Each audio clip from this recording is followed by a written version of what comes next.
Hello and welcome. And I'm so pleased to be here today. This summer, I was on the road, listening in community halls, shop floors, and in plants with processors, and on the wharf with harvesters, alongside Indigenous partners and community leaders. Their message was clear. They want less noise and more action.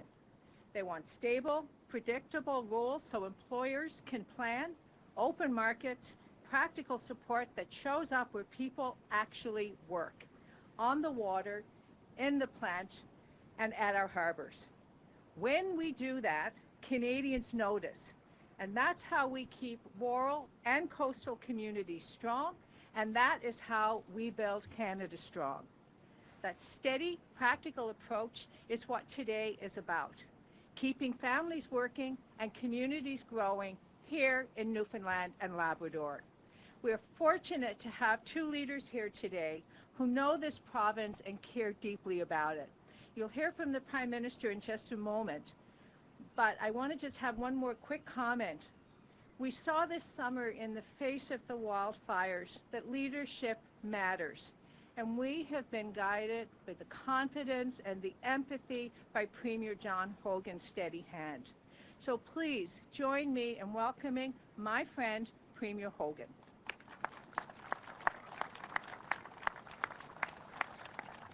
Thank you, and good afternoon, everyone, and thank you to Joanne for that warm welcome, and thank you, Prime Minister Carney, for being here in St. John's, Newfoundland and Labrador today. I can say very confidently that Newfoundlanders and Labradorians and Canadians are very supportive of you and your government and your vision for this country. I know what Newfoundlanders and Labradorians want now. They want calm, steady, sure leadership to deal with the issues that are facing us as a country and as a province. And Prime Minister, having gotten to know you over the last 4 months, I know that you certainly offer that leadership, whether it's issues with trade and tariffs forced upon us by our Americans. I know that Prime Minister Carney is the right person to come to a good deal, negotiate that deal, not at all costs, but a right deal for Canadians and for Newfoundlanders and Labradorians. And he will deliver that deal, and not a moment sooner. He will deliver that when the deal is right. And I have full faith in our Prime Minister to do that. And then I think about what the Prime Minister means for Newfoundland and Labrador. And I think we all share his vision that nation-building projects, getting people to work, building and rebuilding this country from coast to coast to coast is where we need to be as a country. And I'm happy to be there as a Premier, side by side with the Prime Minister, as we look at those projects. And as I said to him over the past few months, getting to know him, meetings one-on-one, that nowhere in the country has projects to offer like we have to offer here in Newfoundland and Labrador. If you want to talk about what it means to build a nation, look no further than Quebec and Newfoundland and Labrador coming to an agreement to right past wrongs on the Churchill River in Labrador. And we've talked about day in and day out what that means for the provincial government and our coffers, over $225 billion.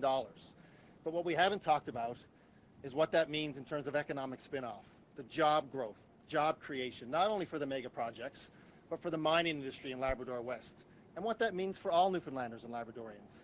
That money and that economic spin-off will deliver funds for better education, better healthcare, and better infrastructure. And we don't stop there, of course. We need to continue to grow our oil industry here in Newfoundland and Labrador. And I've had great conversations with the Prime Minister about our oil projects. Most importantly, the next one on the horizon, Beta Nord. And I know the Prime Minister supports us. I know he supports Newfoundlanders and Labradorians. And I know he supports workers. I see a lot of workers here today from New Dock and other facilities, and it means so much to see everybody here today to support us and to support the Prime Minister. So as I said, when it really comes down to it, it's about getting people to work, it's about jobs, and it's about money in people's pockets. So I'm very pleased to welcome Prime Minister Mark Carney here to St. John's Harbour, to Newfoundland and Labrador, to talk more about what he will deliver for Newfoundlanders and Labradorians. Prime Minister. Thank you, John.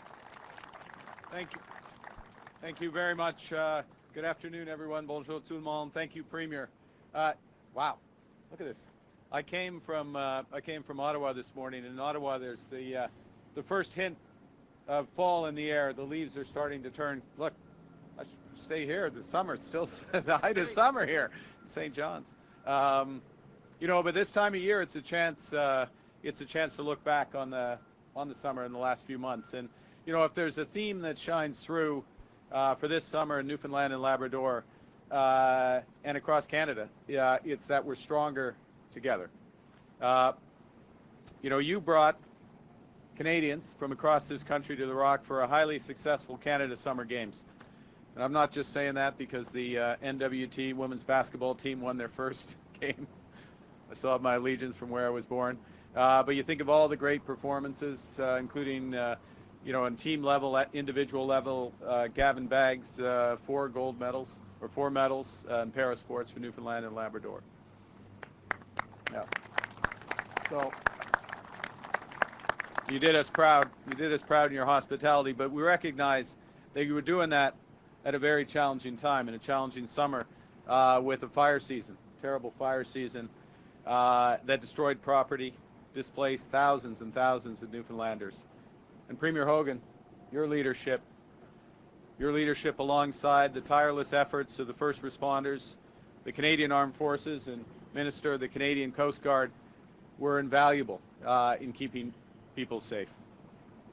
I also noted over the summer the progress we've made breaking down internal trade barriers in Canada to help drive economic growth. And the federal government made good on its promise on Canada Day to eliminate all federal barriers within Canada to that trade.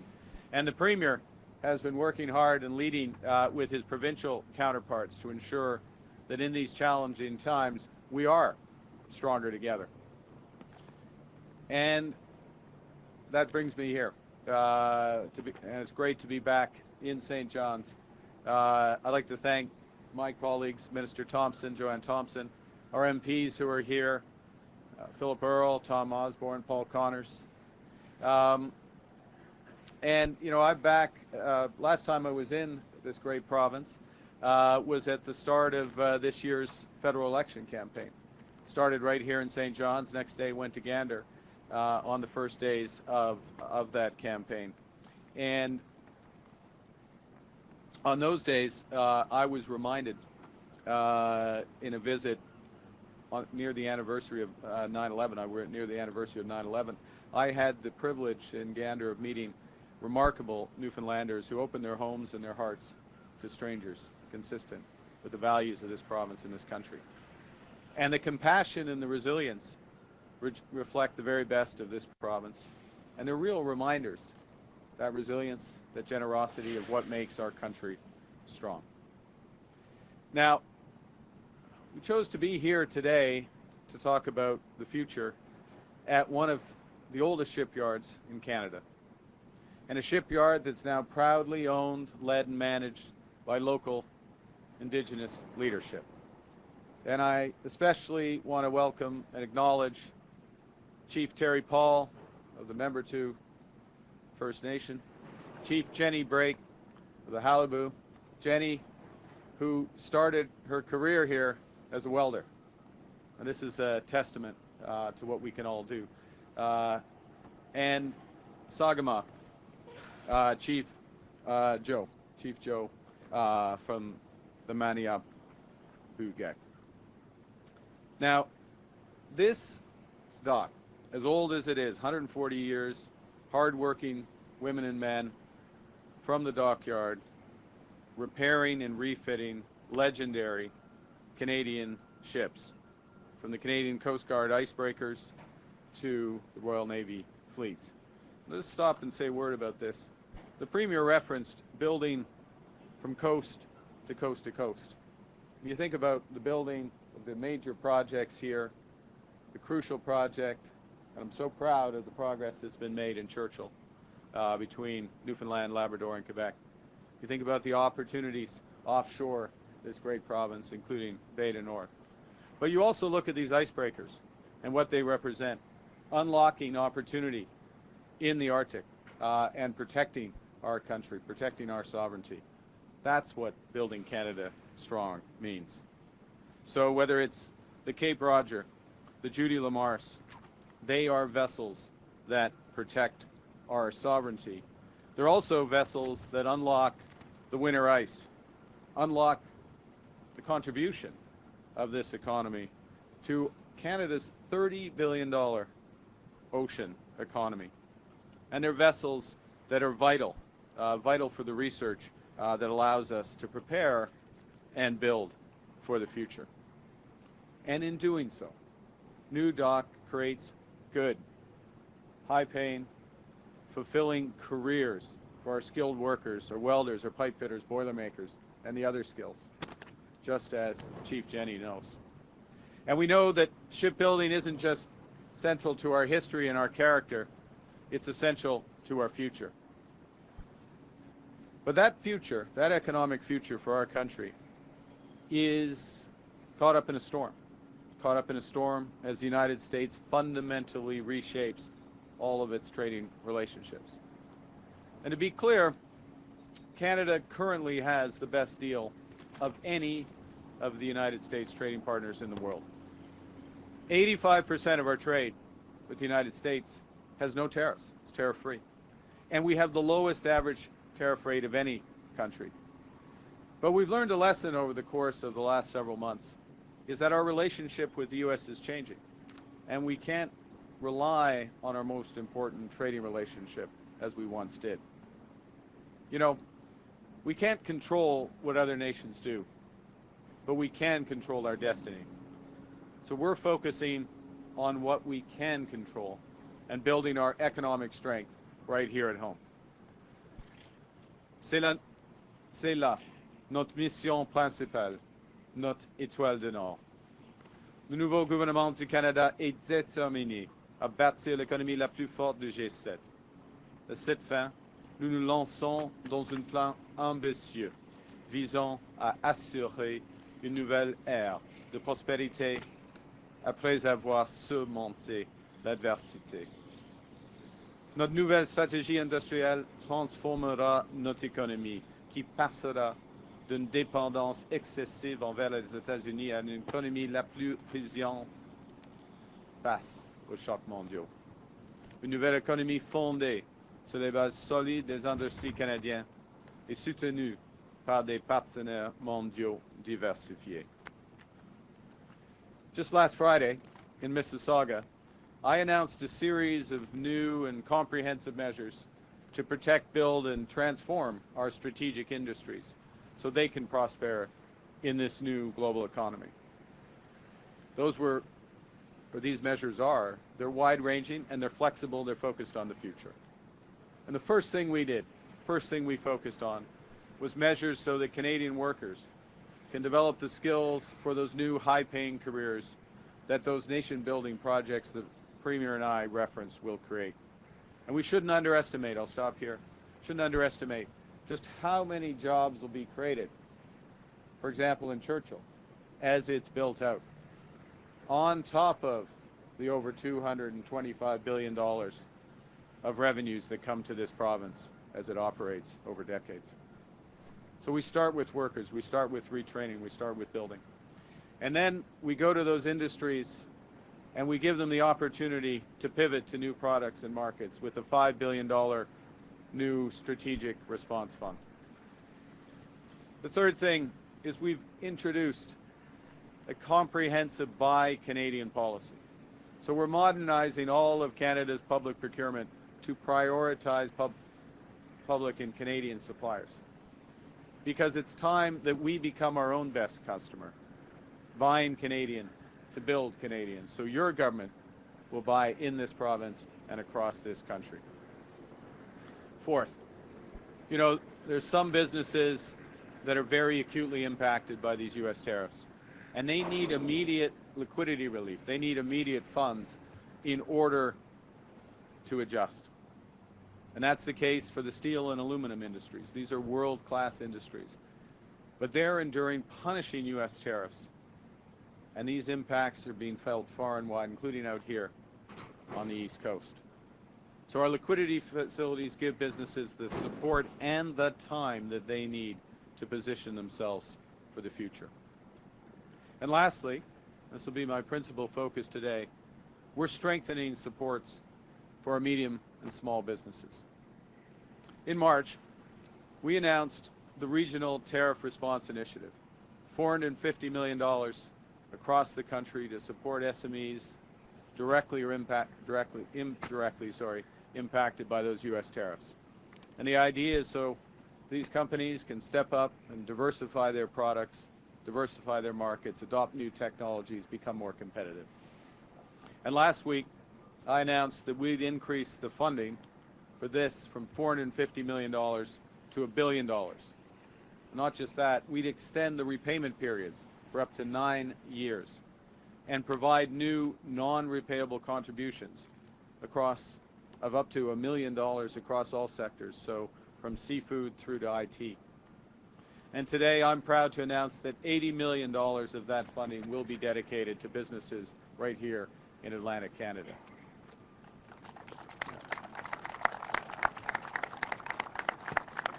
Thank you. And this money will flow through the Atlantic Canada Opportunities Agency. We'll fund small and medium-sized businesses across the region, help them not just to invest, not just to endure, but to thrive.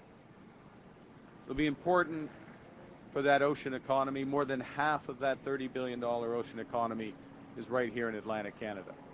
In all, this region's a giant in fishing, manufacturing, forestry, IT, energy, shipbuilding. And its overseas trade corridor sitting here in St. John's Harbor connect Canada with the rest of the world. Si nous voulons bâtir l'économie la plus dynamique du G7, et nous le ferons, nous devons tout mettre en œuvre pour permettre à la région et nos industries les plus prometteuses de prospérer. Now, the $80 million under that Regional Tariff Response Initiative that goes to Atlantic Canada will help, as I said, SMEs to expand into new markets. For example, developing innovative packaging and product formats. Think in food processing, in fishery, vacuum-sealed lobster tails or flash-frozen crab clusters, tailored for high-demand European markets. But it'll also help strengthen supply chains as businesses upgrade their cold storage and live holding systems, so products can stay longer, fresher for longer, and make it easier to reach more export markets overseas. And our manufacturing and resource industries will also benefit. Par exemple, les producteurs d'acier peuvent moderniser les usines de fabrication pour la construction et la construction navale. Et les scieries de bois d'œuvre peuvent intensifier leurs activités afin de répondre à la demande nationale et internationale croissante en matière de construction durable. Enfin, les entreprises peuvent moderniser leurs usines de transformation en optimisant le classement, le tri et les chaînes d'emballage afin d'améliorer leur efficacité et leur constance. So equipping Atlantic Canadian businesses with the tools they need to respond to new challenges, to innovate, to modernize, to expand operations and customer bases, to take full advantage of new opportunities. These are the ambitions that align with the missions and what's guiding your government to build lasting economic strength. It's what Premier Hogan's government is focused on. Now, we recognize that we're only going to realize these opportunities if we act. And you know, that can be tough in times like this. Changes in the global economy. This isn't just a phase, it's not just a transition, it's a rupture.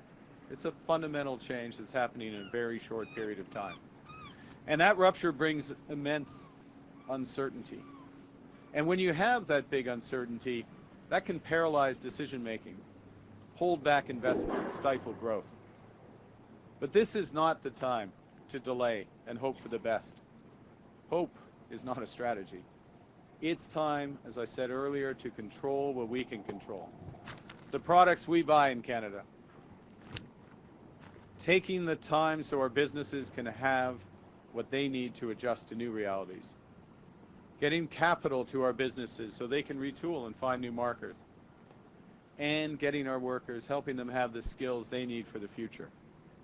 Because when our businesses take calculated risks rather than face unknowable uncertainties, our builders, our innovators, our entrepreneurs thrive, and all of Atlantic Canada and the whole of the country rises with them, with higher wages and a brighter future. The people of this province, from their history, know better than anyone how precarious an industry can be.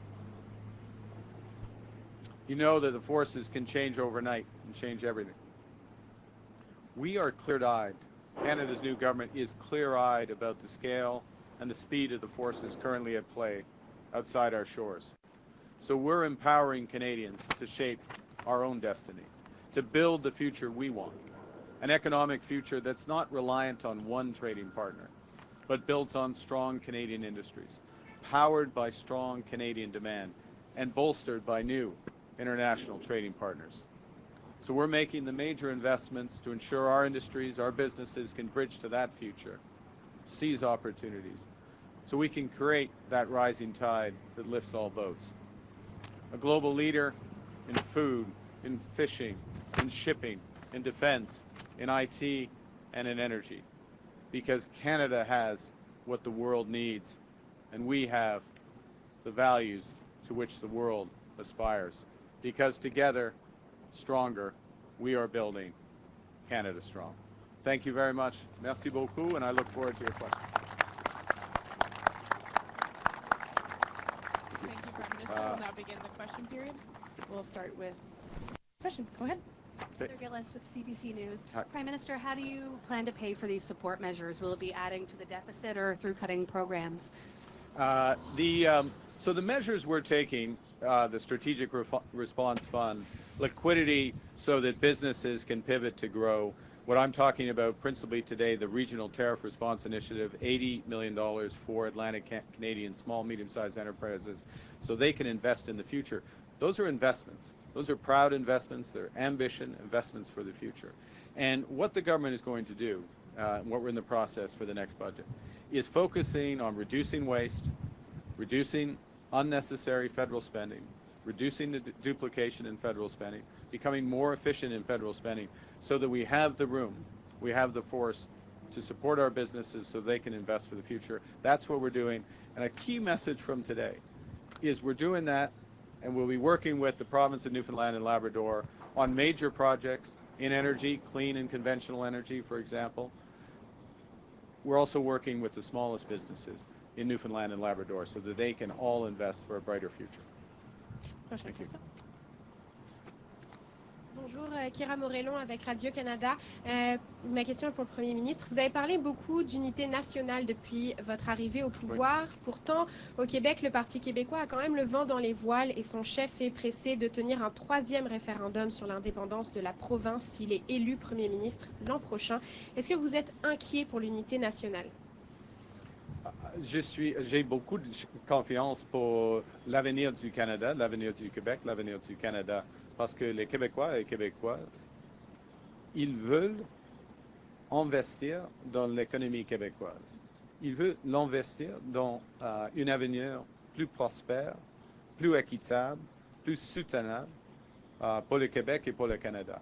Et nous travaillons dans une étroite collaboration, oui, avec le gouvernement du Québec, le gouvernement actuel du Québec, mais les entreprises et les ouvriers, les travailleurs québécois et québécoises, afin d'atteindre cet avenir prospère. D'accord. Next question. Cameron Kilfoy with The Telegram. I'm curious what kind of relief can people who lost their homes to wildfires here expect from the federal government and when?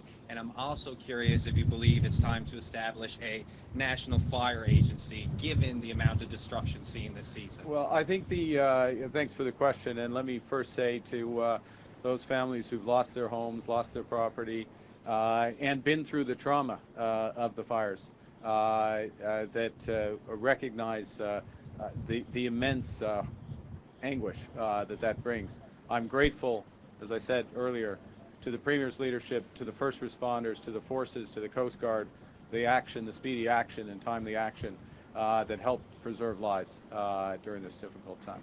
We're working through the compensation. It'll be at the appropriate time. My key point, though, to your question, is we have an emergency response agency which helps coordinate those responses. I think what we're taking from that is we need to continue to invest in all aspects of fire prevention, including with indigenous peoples, with traditional methods, all aspects of fire prevention, fire detection.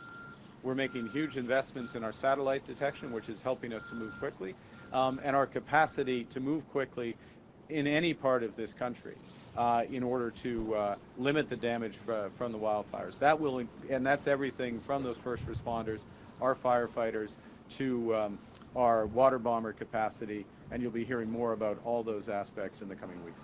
Thank you. Thank you. Next question. Question Gizmo. Hello, Bailey Howard, NTV.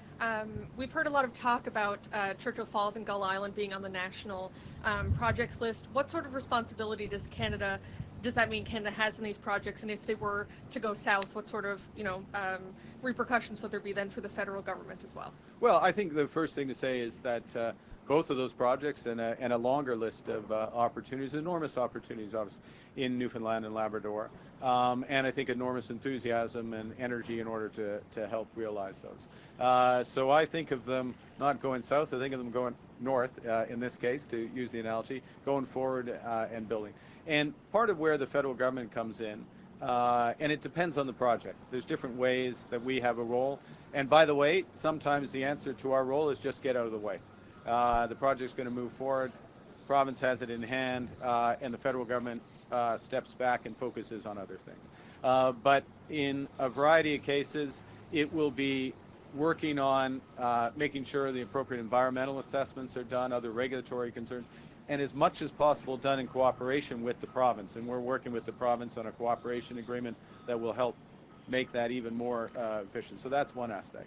There's other aspects where a project will have, particularly something on clean energy, for example, will have tremendous ancillary benefits for the economy. In other words, it sets us up, sets Newfoundland and Labrador, but Canada as well, up for the future in terms of decades. And in those cases, sometimes through the tax system, other aspects, we can provide incentives to move those projects forward as well. Third area is in training. Now, first and foremost, the responsibility of the provinces, but working with the provinces to make sure people are getting the skills so that these major investments are benefiting people like the workers surrounding us, their families, their friends, their neighbors, because the scale of ambition in this province and in this country isn't just, and not that your question implied this, one project, but a series of projects, a series of major investments. So we're really sending the message that this is 30 years of work.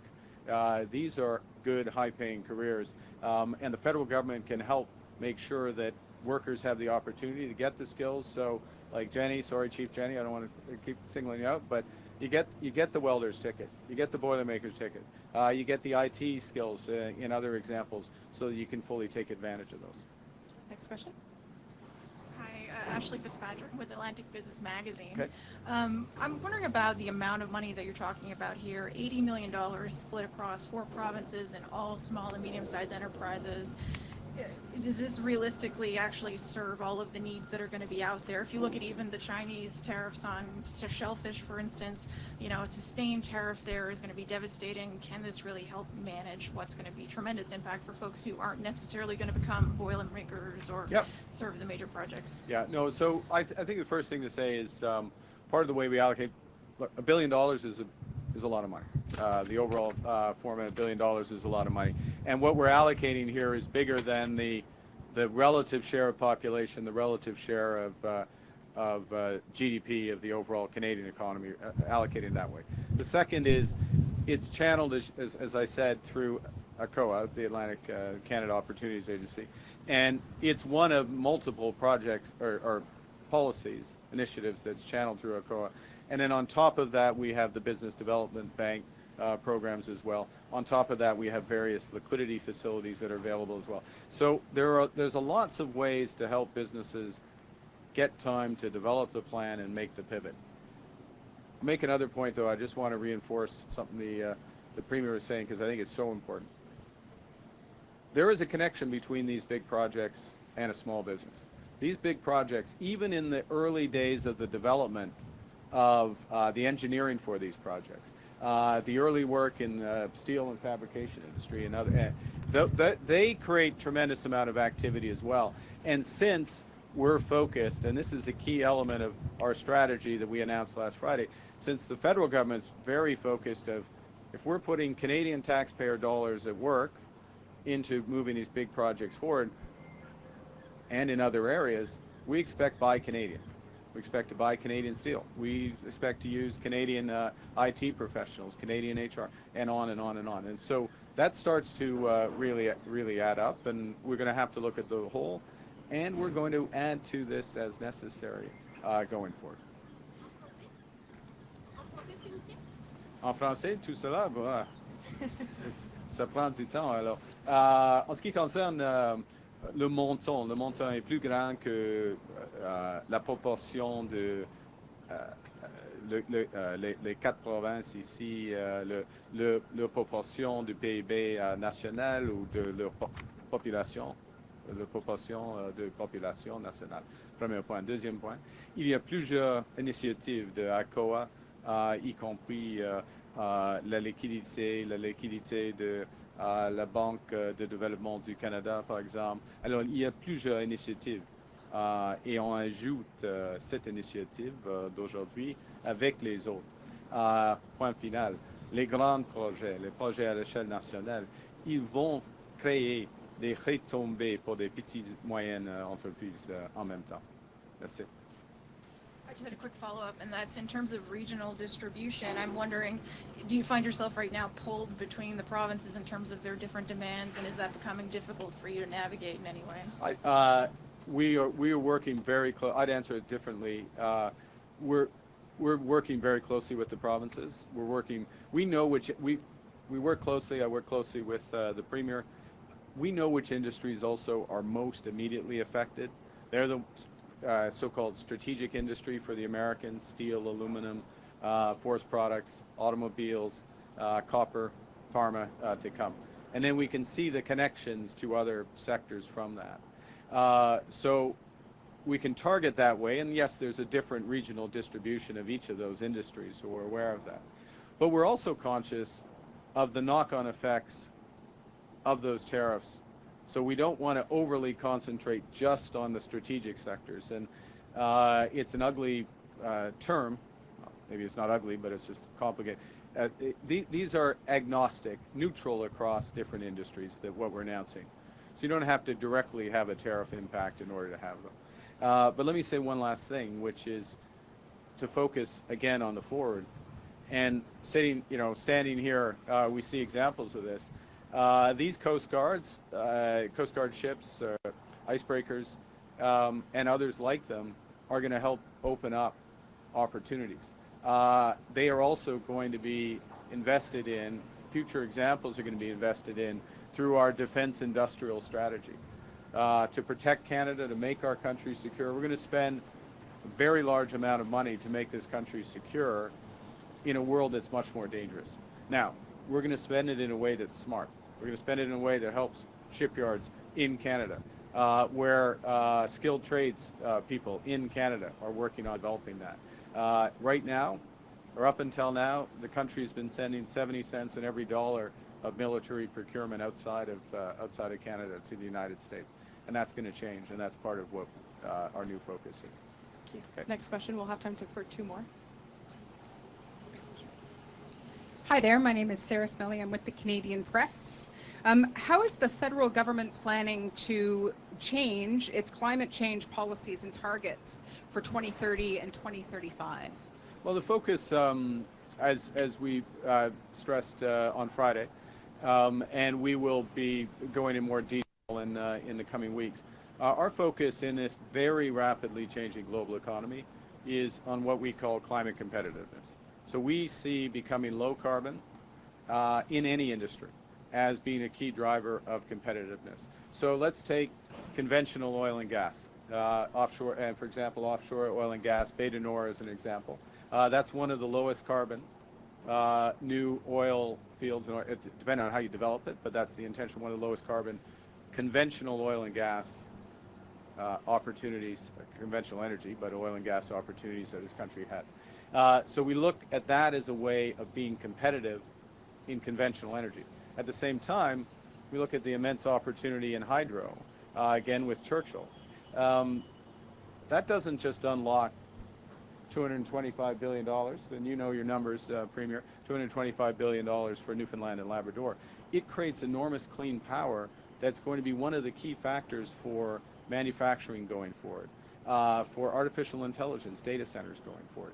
It creates a host of new economic opportunities in Newfoundland and Labrador and Quebec across Canada. So that focus on what can we do in order to drive emissions down in a way that makes the country more competitive is crucial. Last point on it, and I can't stress this enough, our home building strategy, Build Canada Homes, and you'll be hearing more of that in the next few days, that's not just about doubling the number of homes we're building in this country by the end of the decade, or within the next decade. It's about creating a new industry that is lower carbon, that's more efficient, that homes themselves are more energy efficient by more than 20-25%. And all of that will get our emissions down and make us more competitive. So that's the focus of the government. The government is focused on results, making companies, businesses, industries more climate competitive. Thank you. We'll have time for one last question. Dernière question. Prime Minister Terry Roberts, CBC. In all my travels this weekend, I spoke to a lot of people. No one talked about tariffs. No one talked about retraining. All I heard this weekend was the passing of Ken Dryden. A lot of Montreal Canadian fans in this province. And I'd like for you to comment, a human moment here. Tell us what your thoughts on the passing of a legend. Well, you know, the first thing, I mean, it was tough. You know, sometimes people who you don't know, and look, I met Ken Dryden very briefly once, so I felt I know Ken Dryden from his public accomplishments. I know Ken Dryden from reading the game a couple times. I know Ken Dryden from his public service. And I know Ken Dryden from a lot of people I know who really knew Ken Dryden.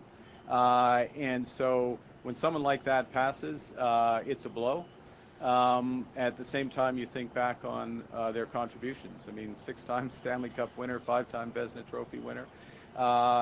Someone, as I said, one of the things that struck me when he passed was, you know, when he stepped out, and I remember I was a young kid at the time, and he was my favorite goalie. He was my model. I didn't have his height, didn't have his ability, obviously, but when he stepped out from the Habs to go back to law school, to article, effectively, you know, it kind of tells you a different thing about balance in life. Hockey's not everything, even if you're one of the best players in the world, certainly the best goalie in the world at the time.